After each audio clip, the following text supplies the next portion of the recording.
consider this. When is enough truly enough? When is the right time to walk away from a marriage? Brian, my handsome husband, and I got married 6 years ago. We had an extravagant traditional wedding.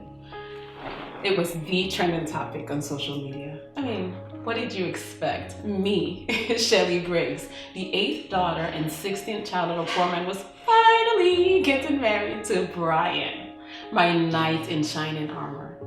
He was the second son of a governor, so our family spared no expense for our wedding ceremonies.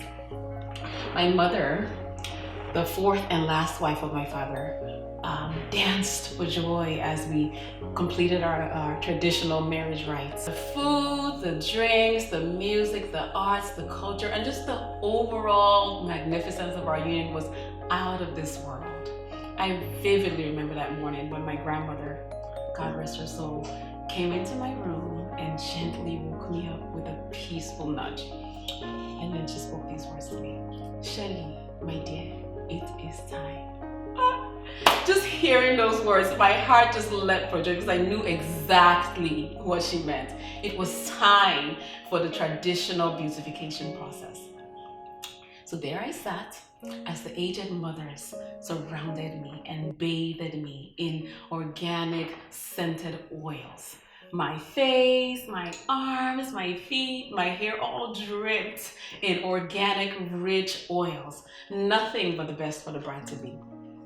This single move was confirmation for me that I was finally about to become a wife. Yes, and not just any wife. I was going to be a member of a prestigious family. So 2 weeks later, Brian and I exchanged our vows in front of family and friends at the most beautiful cathedral in Paris. Yes, the Paris. Oh my gosh, it was so magical. We all wined and dined to an exquisite 5-course meal, and then we just danced underneath the stars. I remember every detail of my fairy tale wedding. Of course, God knows I spent all the money I had saved up just to make my dreams come true. And I really just wanted to put a smile on my mother's face.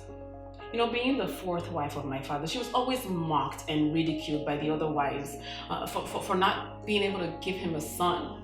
So I wanted my extravagant wedding I wanted it to be her moment of glory. So after 2 weeks of honeymoon, I returned to the United States, already pregnant, and just kind of resumed my regular life. And Brian continued working at his law firm in Lagos.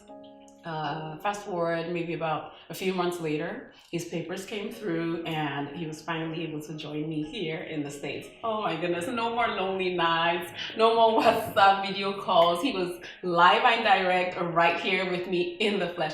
I could not wait. I could not wait to introduce him to all my friends, my co-workers, and especially those nosy single sisters at church. You know the ones. So things were going so great between us. Let me tell you, we had twin girls. Brian studied and passed his bar exam, and then he landed this magnificent job at this prestigious law firm in Virginia. And then I got promoted at work. I mean, it was beautiful. We finally bought this 6-bedroom, 3-car garage home.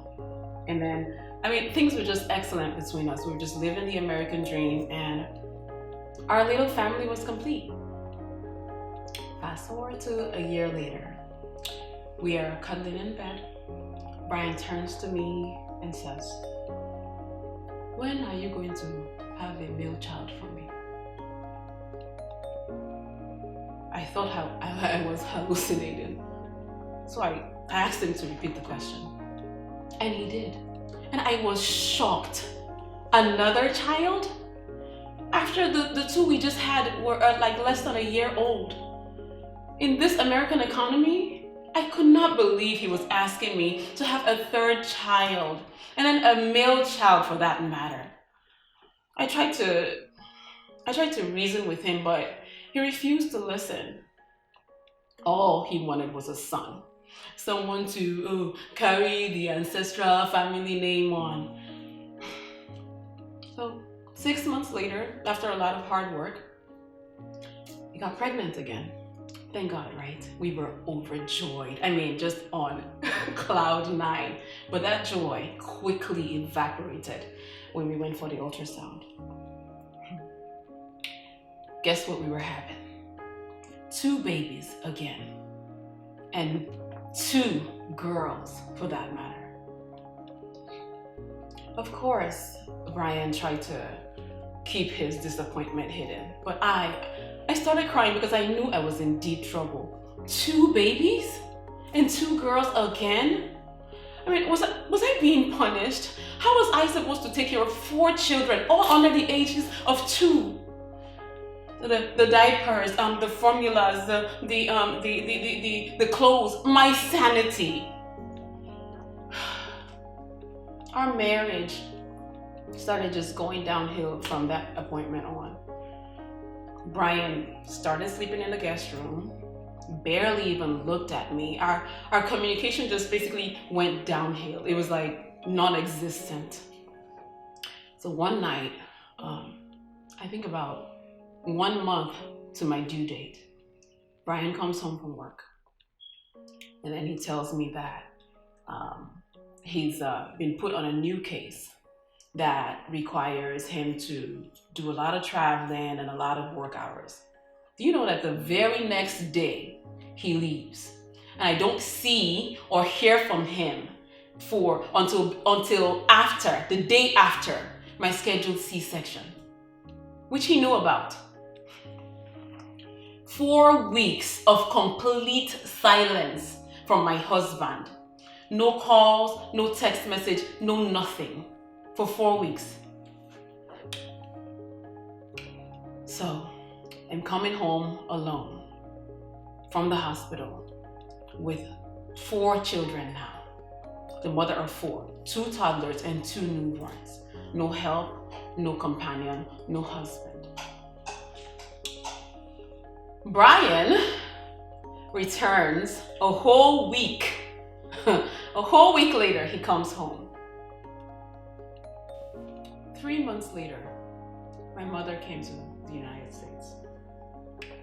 The very day she arrives, Brian, my darling husband, goes MIA, as in vanished. I had to drive myself and all 4 of my daughters through a crazy rainstorm all the way across town to go pick her up from the airport. Oh, and did I tell you I was pregnant again? Oh, you want to blame me? Blame me. Blame me. I just was not ready to lose a husband, okay? I had 4 daughters and I was not ready to do it all by myself. She who wears the shoe knows where it pinches. But listen, I was miserable.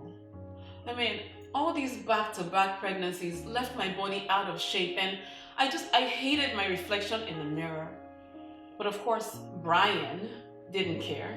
All he wanted was his son. So, we went for the ultrasound. And guess what we were having again? Another girl. Brian was livid. He walked out on us and did not even look back. No call, no text message, no nothing. He walked out on a pregnant wife and 4 children with no financial help or anything. Child support, you say?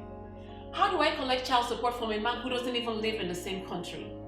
Brian used me for his American citizenship and then discarded me all under the pretext of not being able to give him a male child.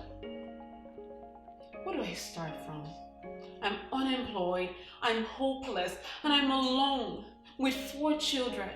My children and I have to live in a studio apartment and we've been there for the last 2 weeks. Please tell me, when is enough truly enough? What do I do? What should I do?